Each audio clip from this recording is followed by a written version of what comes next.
Bonjour à tous. Dans cette capsule, on va regarder les outils de base qui vont nous permettre de travailler avec Docker. Donc, on va premièrement faire un petit Hello World. Donc ici, on va avoir mon terminal qui est prêt à recevoir mes commandes. J'ai Docker déjà de préinstallé sur mon ordinateur. Donc, si je roule la commande de Docker, par défaut, on peut voir toutes les différentes commandes qui sont disponibles avec elle. Donc, je vais pouvoir utiliser ces différentes commandes-là. Comme dans un langage de programmation, on va commencer avec le minimum viable pour faire un tour complet du Hello World. Donc, on va utiliser la commande Docker. Ensuite, on va avoir la commande Container. Ici, la sous-commande container est une nouvelle syntaxe. Donc, si vous recherchez sur Internet des tutoriels, c'est très possible que le mot container ne soit pas là et que vous voyez souvent juste le Docker Run. Donc, initialement, c'était juste Docker Run qui me permettait d'exécuter quelque chose. Mais avec les années, il y a eu tellement d'autres commandes qui venaient que ça commençait à devenir une espèce de cafouillis. Donc, on a maintenant le Docker Container Run, qui est la méthode voulue. Donc, le principe de cette commande-là, c'est d'avoir, invoqué Docker, évidemment, puis à partir de cette commande-là, on va avoir des sous-commandes. Donc, on dit, je veux travailler avec les containers de Docker, parce qu'on a déjà le principe qu'il y a des containers, il y a des images, donc il va y avoir aussi des commandes pour les images. Qu'est-ce qu'on veut faire avec le container? On veut en exécuter un. Puis je vais aller chercher un container qui s'appelle Hello World. Donc, qu'est-ce qui va se passer? C'est que l'image du container Hello World n'est pas disponible sur mon système et va automatiquement être téléchargée des différentes images disponibles sur une centralisation d'images qui s'appelle le Docker Hub. On va y revenir un petit peu plus tard. Une fois que c'est téléchargé, donc on peut voir ici les premières étapes qui me disent « Ok, je ne l'ai pas trouvé, j'ai besoin de le télécharger. » Puis à partir de là, j'ai maintenant l'exécution de mon container Hello World, qui est ici juste un affichage de texte. Donc, si je réexécute la commande avec les mêmes instructions, on va pouvoir voir qu'il y a une petite différence. Ça va directement à l'affichage que j'avais de Hello from Docker. Pourquoi? Parce que j'avais déjà téléchargé l'image, j'avais déjà téléchargé le patron de l'application. J'avais juste besoin de l'exécuter. Donc, ces différentes commandes-là, c'est ce qu'on va regarder, qui sont les différentes commandes du Docker Command Line Interface. On appelle ça aussi le Docker Engine. Donc, il y a une documentation très exhaustive sur les différentes commandes qui existent à l'intérieur de Docker. Donc, ici, ça peut sembler être un peu extravagant comme nom de commande, mais sachez qu'il y en a juste une dizaine, en fait, dans cette liste-là qui sont importantes, qui sont à savoir, plus particulièrement ceux dans la section Container. Encore une fois, juste à l'intérieur de celle-ci, on voit qu'on en a plusieurs qui sont disponibles. Donc, on va regarder c'est quoi les différentes commandes qui sont nécessaires pour être capable de travailler avec Docker dans la vie de tous les jours. Donc, on peut aller voir en fait, premièrement, la liste des différentes images qu'on va avoir été téléchargées avec nos différentes exécutions. Donc, je repars avec mon Docker, j'ai ma sous-commande d'image et je vais ensuite faire un ls pour le list, comme l'action sur Linux. Donc, on peut voir ici, moi j'ai déjà des images parce que j'exécute d'autres choses sur mon ordinateur. Mais on peut voir ici notre image de notre Hello World qui a été téléchargée. On peut voir que c'était 13 kilobytes, là, puis qui est disponible. Donc, c'est déjà existant. Ici, pour comprendre le lien entre l'image et les containers, on va essayer de faire une exécution d'image qui va me retirer RM pour remove l'image Hello World. Puis on va voir ici qu'on a un problème. Okay? Ça n'a pas réussi à exécuter ma commande parce que en ce moment, l'image est reliée à mon container que j'ai exécuté auparavant. Donc, le principe ici, c'est un peu, encore une fois, avec le parallèle de la programmation orientée objet. J'avais ma classe, puis j'ai deux instances, j'ai fait deux Docker Run qui existaient. Puis, j'ai pas le droit de retirer ma classe avant que les objets soient retirés préalablement. Donc, pour être capable de voir toutes ces possibilités-là, on peut faire ici un Docker Container LS. Là, la problématique, c'est que l'exécution de nos Hello World, ils ont été exécutés, puis ils ont arrêté d'exécuter une fois qu'ils avaient terminé de faire leur affichage. Donc, la commande ls, par défaut, fait juste afficher les différents containers qui sont en cours d'exécution. Si je veux avoir la liste complète des différents containers, il faut que je rajoute l'option "-a" pour avoir tous les containers, incluant ceux qui ont juste été exécutés et qui ont terminé. Donc, on peut voir ici, j'ai deux containers pour mes deux container run que j'ai exécutés. Je peux voir que c'était de 3 et 4 minutes, il y a 3 et 4 minutes, puis qui ont terminé il y a 3 et 4 minutes. On peut voir aussi qu'ils se sont fait donner des noms automatiques pour être capable de mieux les identifier. Mais la partie importante ici, ça va être vraiment le Container ID. Donc, le Container ID, c'est un nom, puis ici, en fait, ça, c'est juste le début du Container ID. Là. C'est une suite de, je pense, 256 nombres hexadécimales. Puis, donc, ça va être des identificateurs uniques pour chacun de mes containers. Ça se peut pas qu'il y ait deux containers avec le même ID. Ça veut dire que si j'ai besoin de travailler avec ces deux containers-là, je vais toujours pouvoir utiliser les Container ID pour les identifier directement. Donc, pour être capable de enlever mon image, qui était l'erreur, l'action que je voulais faire, mais qui avait eu une erreur, je vais avoir besoin d'enlever les containers. Donc, pour être capable d'enlever les containers, je peux faire, à partir de ma fonction Docker, le container, je vais avoir RM. Puis ici, à la place de rentrer quoi que ce soit, je peux rentrer les container ID. Puis pour nous faciliter la vie, j'ai seulement besoin de mettre les premiers caractères qui vont faire en sorte qu'on va être capable d'identifier le container.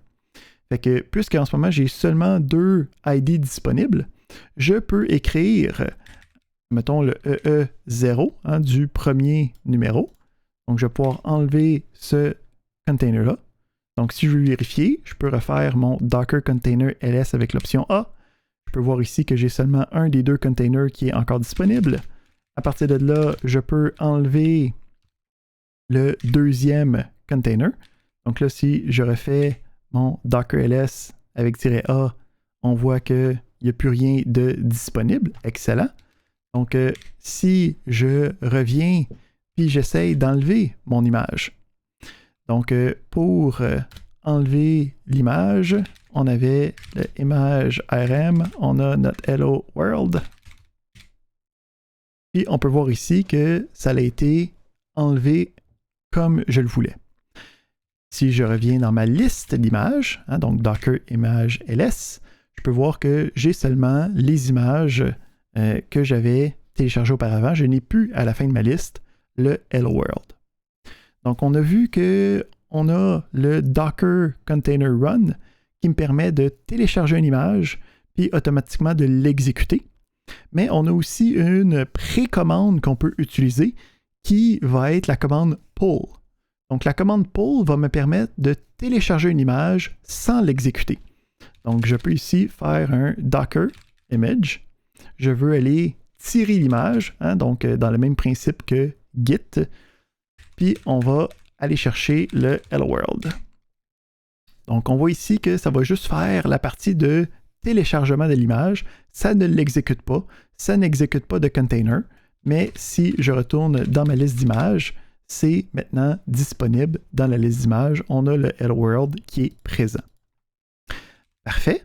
On va regarder là ici le Hello World, c'est un peu un container bidon là, qui fait juste afficher quelque chose. On va regarder quelque chose d'un petit peu plus costaud. Donc, le but de Docker, c'est d'être capable d'exécuter des applications sans aucune configuration spéciale. Donc, on va commencer à faire ça avec Nginx. Donc, Nginx se prononce Nginx, et un serveur web moderne. Donc, est capable de fournir des pages HTML avec des adresses et ainsi de suite. Donc, pour exécuter ça, on peut faire notre Docker Container Run et y donner le nom de l'application que je recherche. Donc, on s'en va au Docker Container Run Nginx. Cette fois-ci, le téléchargement prend un peu plus de temps parce que c'est une vraie application. Puis, une fois que tout est parti, on exécute le programme. Là, en ce moment, il semble rien se passer. Mais en fait, il se passe de quoi? C'est juste que c'est un serveur web. Il est en train de s'exécuter, puis il attend d'avoir des connexions. Fait que c'est normal en ce moment que c'est gelé à ce moment-là, parce qu'il est juste en train de s'exécuter. Il n'y a rien qui est affiché avant qu'il y ait des logs à générer. Fait que habituellement, ce qu'on va faire, c'est on ne voudra pas directement exécuter le container à même mon terminal, parce que je ne veux pas avoir à garder ça d'ouvert en tout temps pour s'assurer que Nginx fonctionne correctement. Fait que si je vais utiliser le CTRL-C pour sortir de cette exécution-là, donc si je regarde dans ma liste de containers, je peux voir ici que de mon container Nginx, je peux voir qu'il est écrit il y a 1 minute, puis je peux voir qu'il s'est terminé il y a 6 secondes, parce que c'est moi qui a arrêté son exécution avec le CTRL-C. Donc, si je veux exécuter mon serveur web Nginx, mais je ne veux pas avoir à toujours garder mon terminal d'ouvert, j'ai la commande run avec l'option D de Nginx qui me permet de le mettre en mode detached, en mode détaché.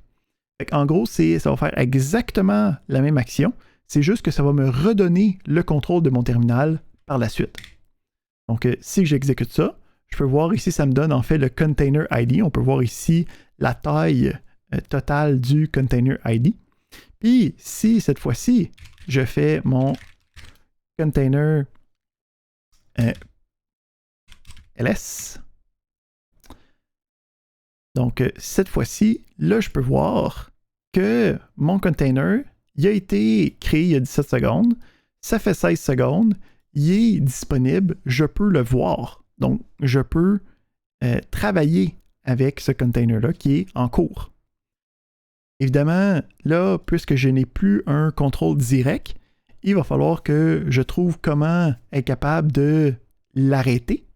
Donc, pour être capable de l'arrêter, dans les commandes, donc, on va se donner un petit peu plus d'espace.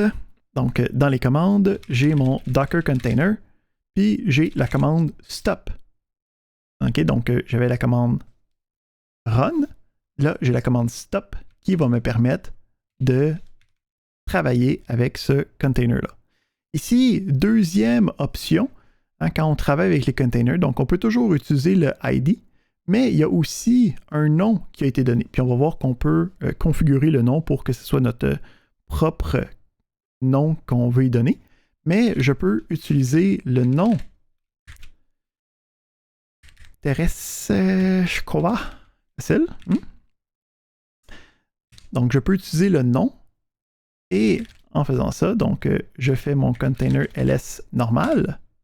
Il n'est pas là. Et si j'ajoute le "-a", je peux voir que mon deuxième a arrêté il y a 10 secondes, avec ma commande stop. Donc, on est capable de exécuter des containers avec le run. On est capable de les arrêter si je suis déjà à l'intérieur avec le CTRL-C, ou sinon à l'intérieur de Docker lui-même avec la commande container stop. une fois qu'on a terminé avec nos différents containers, on peut évidemment les enlever. OK, donc on pourrait faire le Docker Container ARM. Mais souvent, on va avoir beaucoup d'applications qui travaillent comme ça, là. Donc, on peut travailler avec le Docker Container, puis on peut faire le prune. Le prune va me permettre de enlever tous les containers qui sont stoppés au moment présent. Donc, avec le prune, je peux voir que ça a sélectionné les 2 containers qui avaient Nginx de fermés. Donc, ici, ça me permet de facilement retravailler avec, puis de cleaner ma liste. Parce qu'on va voir que quand on travaille avec Docker, on remplit rapidement la liste de containers, on remplit aussi rapidement la liste d'images. Donc, si on retourne, voir nos images, si on fait le ls, on peut voir qu'on a notre Hello World de tantôt et on a rajouté le Nginx, okay, qui a été téléchargé pour exécuter mon serveur web. Donc, si on fait un petit retour sur les différentes commandes qui sont disponibles, donc on a le Docker Container ls, on peut rajouter l'option "-a" pour toutes les voir, ou sinon ça va montrer seulement ceux qui sont en cours d'exécution. On a le Docker Image ls qui va me montrer toutes les images. Le Docker Image Pull avec ensuite un nom d'image qui va télécharger du Docker Hub mes différentes images. On a le Docker Container ARM qui va enlever un container. On a le Docker Image ARM qui va enlever l'image. On a le Docker Container Stop qui va arrêter un container en cours d'exécution. On a le Docker Container Run. Puis on va voir le Docker Container Exec dans quelques secondes pour exécuter des commandes à l'intérieur d'un container. Donc ça fait le tour de notre petite introduction aux commandes de Docker.